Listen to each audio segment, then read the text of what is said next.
selamat pagi. Selamat memasuki hari yang baru. Selamat memasuki bulan yang baru juga di tahun 2022. Tidak terasa kita sudah melewati 2 bulan di tahun 2022. Miss harap kalian masih tetap memiliki semangat yang baru untuk menjalani hari-hari yang Tuhan percayakan kepada kita. Oke teman-teman, hari ini Miss Winda bawain renungan judulnya karakter mulia ya. Teman-teman boleh buka Alkitabnya Lukas 23 ayat 33 sampai 41. Oke, Miss Winda bacain ya. Ketika mereka sampai di tempat yang bernama Tengkorak, mereka menyalibkan Yesus di situ dan juga kedua orang penjahat itu, yang seorang di sebelah kanannya dan yang lain di sebelah kirinya. Yesus berkata, "Ya Bapa, ampunilah mereka, sebab mereka tidak tahu apa yang mereka perbuat." Dan mereka membuang undi untuk membagi pakaiannya. Orang banyak berdiri di situ dan melihat semuanya. Pemimpin-pemimpin mengejek dia. Katanya, "Orang lain ia selamatkan. Biarlah sekarang ia menyelamatkan dirinya sendiri jika ia adalah Mesias, orang yang dipilih Allah." Juga prajurit-prajurit mengolok-olokkan dia. Mereka mengunjukkan anggur asam kepadanya dan berkata, "Jika engkau adalah raja orang Yahudi, selamatkanlah dirimu." Ada juga tulisan di atas kepalanya, "Inilah raja orang Yahudi." Seorang dari penjahat yang digantung itu menghujat dia. Katanya, "Bukankah engkau adalah Kristus? Selamatkanlah dirimu dan kami." Tetapi yang seorang menegur dia, katanya, "Tidakkah engkau takut juga tidak kepada Allah, sedang engkau menerima hukuman yang sama? Kita memang selayaknya dihukum, sebab kita menerima balasan yang setimpal dengan perbuatan kita. Tetapi orang ini tidak berbuat sesuatu yang salah." Nah, teman-teman, Lukas 23 ini bercerita tentang Yesus disalibkan ya. Oke. Nah, teman-teman pernah dengar sama atau kenal dengan Nelson Mandela? Miss rasa kalian tahu ya. Taulah siapa Nelson Mandela itu. Nah, Nelson Mandela itu adalah salah satu mantan pemimpin Afrika, negara Afrika. Mungkin ya kalau Miss Winda nggak salah, dia adalah salah satu mantan pemimpin Afrika Selatan. Nah, selain Nelson Mandela itu dikenal sebagai mantan pemimpin negara Afrika Selatan, Nelson Mandela itu juga dikenal sebagai tokoh yang inspiratif di dunia. Nah, Miss, apa sih maksudnya tokoh inspiratif gitu ya? Mungkin yang kelas kecil bingung. Nah, tokoh inspiratif itu adalah tokoh yang memberikan teladan sehingga dia dikagumi, sehingga dia disukai oleh orang lain. Nah, itu maksudnya. Jadi Nelson Mandela itu adalah salah satu tokoh inspiratif di dunia. Nah, Nelson Mandela itu adalah seseorang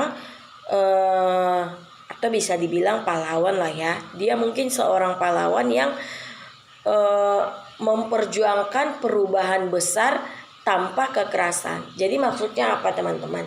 Jadi maksudnya Nelson Mandela ini ketika dia menjadi seorang pemimpin di Afrika Selatan, dia mau membuat perubahan yang besar gitu.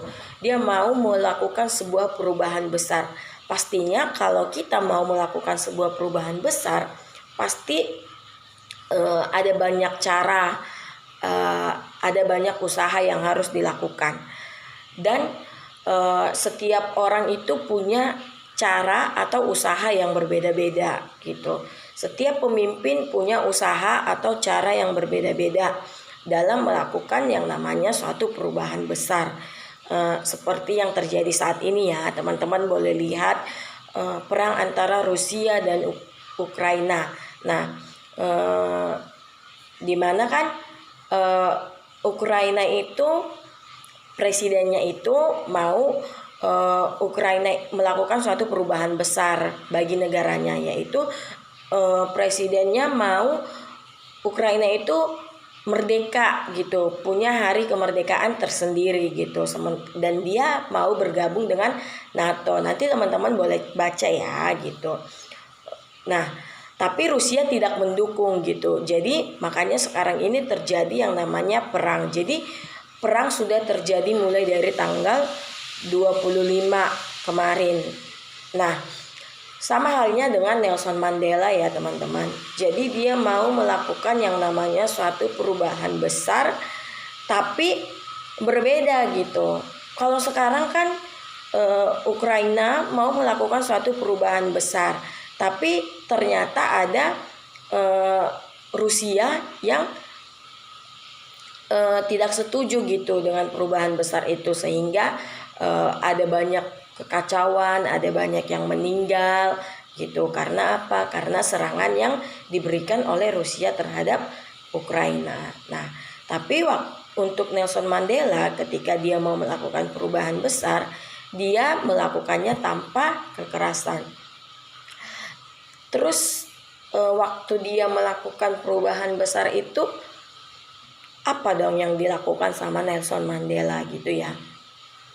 Satu kuncinya yaitu adalah kesabaran gitu. Dia menerapkan dia melakukan yang namanya kesabaran dalam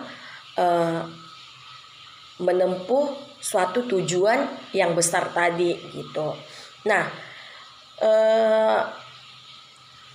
salah satu hal yang bisa diteladani dari Nelson Mandela ini adalah kesabaran dalam perjuangan gitu. Jadi mau membuat suatu perubahan yang baru, Nelson Mandela menerapkan yang namanya kesabaran gitu. Nah, kesabaran dalam perjuangan menuju perubahan perlu dimiliki oleh setiap pejuang kebebasan, termasuk tadi Nelson Mandela. Nah, seperti yang Miss Winda bilang tadi ya, Nelson Mandela itu bukan hanya bapak bagi Afrika Selatan gitu, tetapi juga menginspirasi dunia. Nah, Mandela dia mengajak manusia untuk menemukan dua hal dalam hidupnya gitu, yaitu yang pertama penghormatan atas hak-hak dasar manusia dan sikap memaafkan. Nah, teman-teman kalau tahu dulu ya,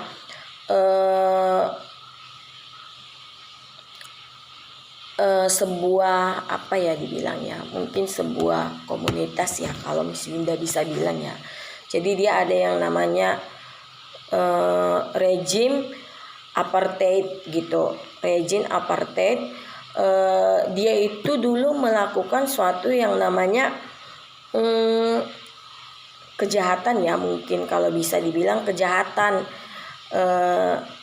terhadap Nelson Mandela gitu. Nah, kalau secara manusiawi ya, kalau secara manusiawi kan kita kalau orang-orang yang menyakiti kita, kadang kita itu ingat terus gitu, susah untuk melupakan gitu. Nah, sama halnya dengan Nelson Mandela juga gitu. Apa yang dilakukan oleh rejim apartheid itu terhadap dirinya memang tidak dapat dilupakan gitu dari memorinya. Tapi Mandela itu punya satu keberanian gitu, yaitu memaafkan lawan atau musuhnya. Jadi tadi musuhnya adalah rejim apartheid gitu. Walaupun udah sakit banget yang dilakukan sama rejim apartheid gitu sama kita, sama Mandela gitu. Tapi kalau diperiksa nih pikirannya dia masih ingat sama kejahatan temannya. Tapi dia memaafkan gitu, memaafkan lawannya itu, memaafkan musuhnya itu. Nah, berarti selain kita belajar kesabaran, kita juga belajar tentang pengampunan gitu. Satu teladan dari Mandela yaitu pengampunan. Nah, teman-teman, teladan pengampunan sejati sesungguhnya telah diberikan oleh Yesus. Nah, teman-teman, kalau kita baca tadi ya di Alkitab gitu, yang udah Miss Winda bacain buat kita, Lukas 23 itu sebenarnya nggak terhitung gitu, banyak hinaan, pukulan, terus dan perlakuan keji yang Yesus terima, hingga akhirnya kan teman-teman tahu ya, Tuhan Yesus itu dipaku dan dia disalibkan di atas salib.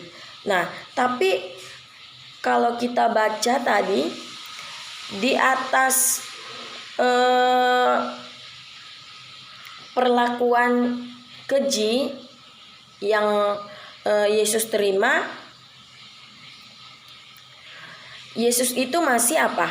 Masih memohon pengampunan dari Bapaknya atas orang-orang yang telah mengambil bagian dalam penderitaannya. Nah, kenapa ya kok Tuhan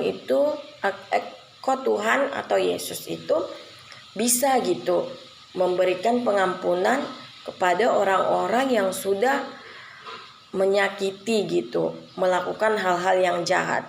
Kita aja nih, Miss Winda ya, Miss Winda juga sedang belajar gitu. Kan kalau kita disakiti sama orang lain, kadang kita, kamu kan kemarin jahat sama aku gitu. Kan kita suka kan ngomong kayak gitu. Ayo, siapa yang pernah ngomong kayak gitu atau sering gak bilang kayak gitu. Nah, Tuhan Yesus itu kan dia banyak banget hinaan, banyak banget cacian, pukulan, terus apa ya dibilangnya, perlakuan yang ia dapatkan gitu dari orang-orang yang ikut ambil bagian waktu dia mau disalibkan gitu. Tapi ternyata walaupun dia udah dilakukan sekeji atau sejahat itu gitu, dia itu masih memohon pengampunan dari Bapaknya gitu. Kok dia memohon pengampunan sih, Miss gitu? Dia memohon pengampunan dari Bapaknya supaya apa? Supaya Bapaknya itu mengampuni orang-orang yang melakukan perbuatan-perbuatan jahat kepadanya gitu. Nah, kenapa Yesus bisa melakukan itu? Karena dia punya yang namanya kasih gitu.